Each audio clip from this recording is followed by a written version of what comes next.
Heute zeige ich euch einen richtig coolen Zucchini-Schokoladenkuchen. Guckt euch mal die Optik an, richtig genial. Der ist total saftig und auch noch vegan mit ganz wenig Zucker.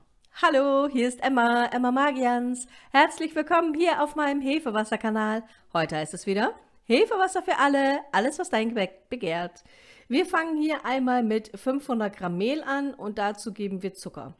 Nicht wundern, ich habe die doppelte Menge verwendet. Dazu gebe ich Salz und schwach entölten Backkakao. So, die genauen Rezeptangaben wie immer unten unter dem Video. Dazu meine selbst hergestelltes Vanilleextrakt, wie das geht, oben rechts unter dem i. Meine selbst hergestellte Hefe ebenso. Wieso, weshalb und wie ebenso unter dem i. Total lecker und bekömmlich. Dann habe ich hier noch Pflanzenmilch.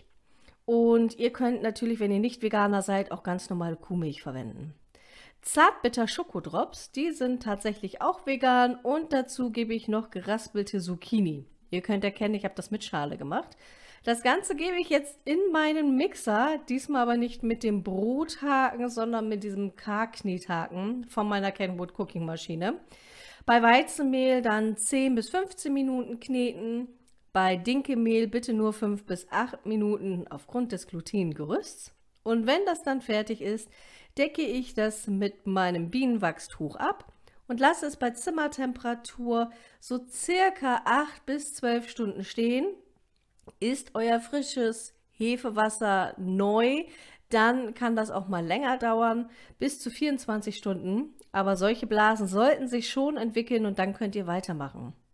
Ich packe den Teig jetzt in eine gefettete Kastenform. Ich habe sie natürlich, da es vegan sein sollte, mit Öl ausgefettet.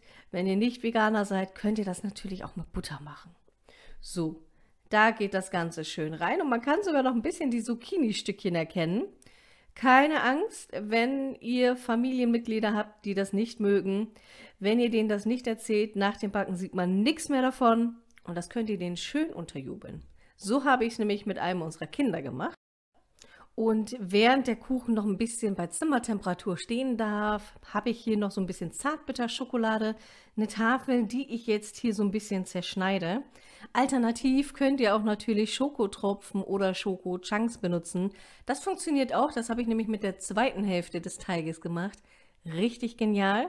Und bei dem zweiten Kuchen, weil wir gar nicht so viel essen, habe ich die dann portionsweise eingefroren und werde dann immer mal, wenn so der Schoko-Jeeper kommt, die dann auftauen, ein bisschen aufbacken und dann haben wir immer frischen Schokokuchen da. So, diese Stückchen verteile ich jetzt hier oben.